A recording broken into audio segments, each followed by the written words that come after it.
بسم اللہ الرحمن الرحیم۔ السلام علیکم پیارے دوستو۔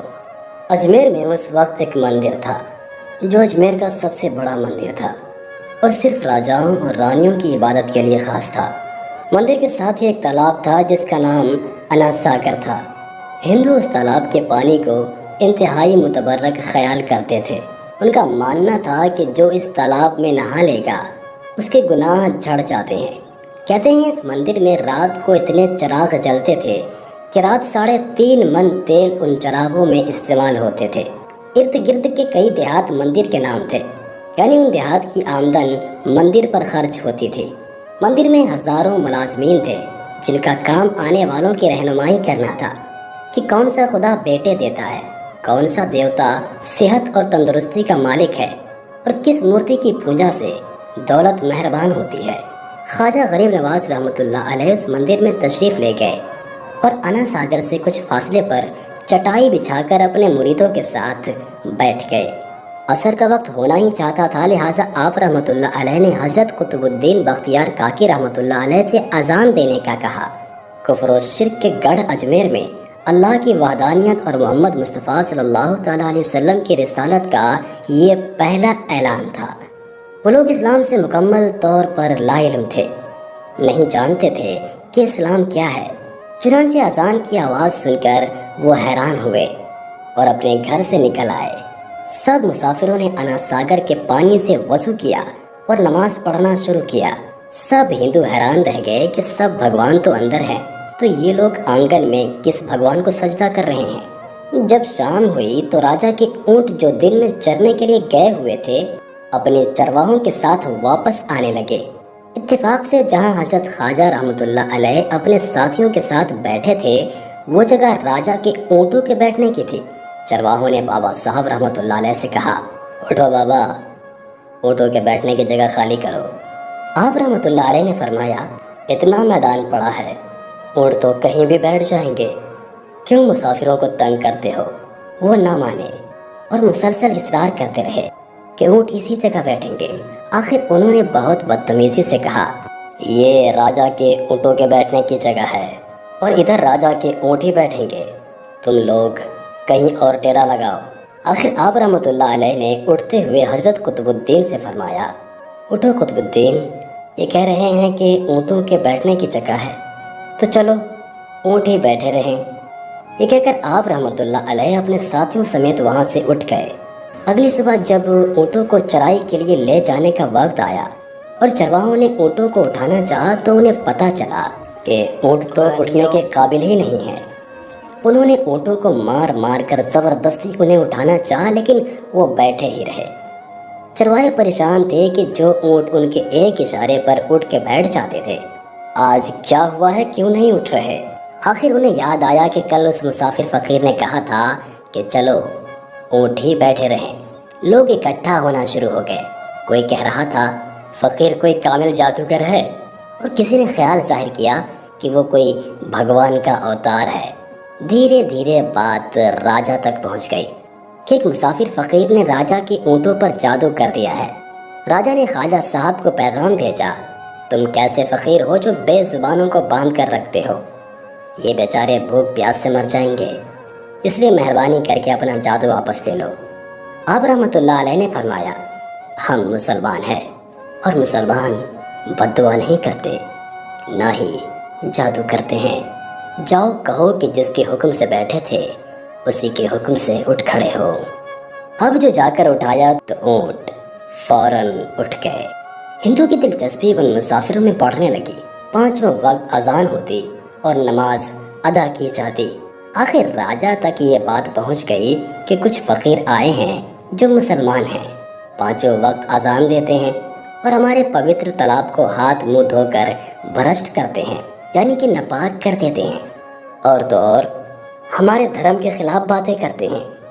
کہتے ہیں یہ مورتیاں پوجنے کے قابل نہیں ہیں، یہ تو محض پتھر ہیں، اس لیے انہیں یہاں سے اٹھایا جانا چاہیے۔ راجا نے فقیروں کو پیغام بھیجوایا کہ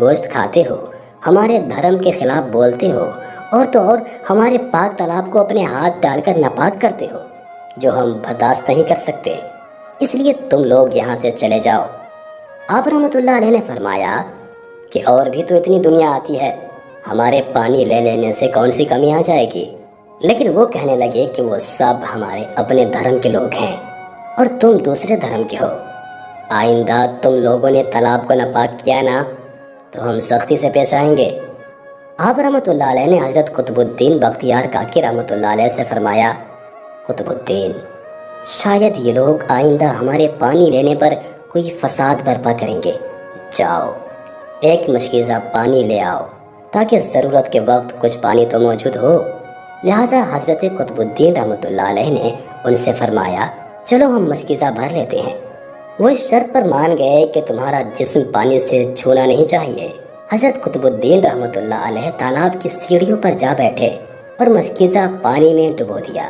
جب وہ بھر گیا تو حضرت قطب الدین رحمۃ اللہ علیہ نے وہ مشکیزہ اوپر کھینچا، لیکن جو ہی مشکیزہ پانی سے باہر آیا، انا ساگر کا پانی سوکھ چکا تھا۔ گویا سارا انا ساگر مشکیزے میں بند ہو گیا تھا۔ انا ساگر کا خشک ہونا تھا کہ پورے اجمیر میں کوہرام مچ گیا، اور وہ رو رہے تھے کہ ہم جو گناہوں کی گٹریاں لاتے ہیں اور انا ساگر میں غسل کر کے ان سے چھٹکارا پا لیتے ہیں، اب ہم گناہوں کا بوجھ لیے کدھر جائیں گے؟ سارے علاقے میں خبر پھیل گئی کہ مسافر فقیر نے جادو کے زور سے انا ساگر کو خشک کر دیا ہے۔ راجہ اس نئی صورتحال سے بہت پریشان تھا۔ اس نے اپنے وزیروں کو بلایا، سب نے یہی کہا کہ فقیر یا تو جادوگر ہے یا پھر واقعی کوئی کامل فقیر ہے۔ ساتھ ہی وہ پریشان ہوئے کہ اجمیر کی رونق تو تھی ہی انا ساگر کے دم سے، اسی کی وجہ سے لوگ دور دور سے اجمیر آتے تھے اور اپنا ایمان تازہ کر کے لوٹتے تھے۔ انا ساگر کے خشک ہو جانے سے ہندو دھرم کی تبلیغ کو بہت بڑا دھچکا لگے گا، اور یہ بہت تشویشناک بات تھی۔ آخر طے پایا کہ فقیر سے مذاکرات کیے جائیں۔ آخر وہ چاہتا کیا ہے؟ اگر اس کے مطالبات معقول ہوں گے تو تسلیم کر لیے جائیں گے، یا پھر سب مرد عورتیں اور بچے جا کر فقیر کی منت سماجت کریں کہ لوگوں کو پریشانی سے نجات دلاؤ اور ہم پر کرم کرو، ہم پاپ کا بوجھ اٹھائے کدھر جائیں اور کیسے سکون پائیں؟ یہ تجویز زیادہ آسان تھی۔ لہٰذا تمام لوگ بابا صاحب رحمۃ اللہ علیہ کے پاس آئے اور بولے، بابا تم بھی وضو کر لیا کرنا، لیکن بھگوان کے واسطے ہمارا انا ساگر ہمیں لوٹا دو۔ آپ رحمۃ اللہ علیہ نے حضرت قطب الدین رحمۃ اللہ علیہ سے فرمایا، جاؤ قطب، مشکیزہ واپس تالاب میں ڈال آؤ۔ جو ہی مشکیزہ تالاب میں الٹا گیا، انا ساگر کناروں تک اچھل آیا۔ اس پانی نے کئی دلوں کو دھو ڈالا تھا۔ ہندو قوم کی اپنی تاریخی کتابوں میں بھی ہندو مورخ اس بات کو تسلیم کرتے ہیں کہ اس شام 32,000 ہندو کلمہ پڑھ کر مسلمان ہوئے تھے۔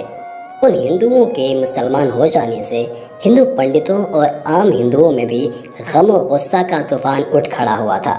وہ سوچ میں پڑ گئے تھے کہ فقیر اگر کچھ دن مزید ادھر رہ گیا تو دیوی دیوتاؤں کا تو نام لینے والا بھی کوئی نہیں ہوگا۔ لہٰذا لوگوں نے راجہ کو مجبور کیا کہ جلد سے جلد کچھ کیا جائے۔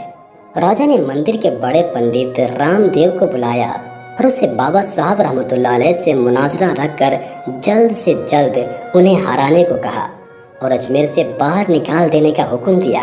رام دیو اپنے وقت کا مانا ہوا پنڈت تھا، جس کے علمی قابلیت کی دور دور تک دھوم مچی ہوئی تھی۔ اس نے راجہ کو یقین دلایا کہ جلد ہی راجہ کو کوئی اچھی خبر سنائے گا۔ رام دیو بابا صاحب رحمۃ اللہ علیہ کے پاس آیا اور الٹے سیدھے سوالات کرنے شروع کر دیے۔ بابا صاحب رحمۃ اللہ علیہ نے خاموشی اختیار کیے رکھی۔ جب رام دیو نے حد سے بڑھ کر شور مچانا شروع کیا تو بابا صاحب رحمۃ اللہ علیہ نے اس کی طرف آنکھ اٹھائی اور مسکرا کر فرمایا، رام دیو تو شور مچا رہا ہے اور میں تیرے ماتھے پر ایمان کا نور چمکتا دیکھ رہا ہوں۔ اس نگاہ اور اس لہجے میں نہ جانے کیا جادو تھا کہ رام دیو قدموں میں گر گیا اور روتے ہوئے بولا، بابا جس دھرم کے تم ہو اسی دھرم میں مجھے بھی شامل کر لو۔ سب لوگ جو مناظرہ دیکھنے آئے تھے دیکھتے ہی رہ گئے، حیران تھے، پریشان تھے کہ یہ کیا ہوا۔ جو خریدنے آیا تھا وہ خود بک چکا تھا، جو جیتنے آیا تھا وہ ہار چکا تھا۔ پنڈت رام دیو خواجہ صاحب رحمۃ اللہ علیہ کے ہاتھوں پر مسلمان ہو چکا تھا۔ سبحان اللہ۔ دوستوں، یہ اللہ والوں کی شان ہوتی ہے۔ جب وہ اللہ کے ہو جاتے ہیں تو ساری دنیا ان کی ہو جاتی ہے۔ اللہ تعالیٰ سے دعا ہے کہ ہمیں ان بزرگوں کے نقش قدم پر چلنے کی توفیق دے، آمین۔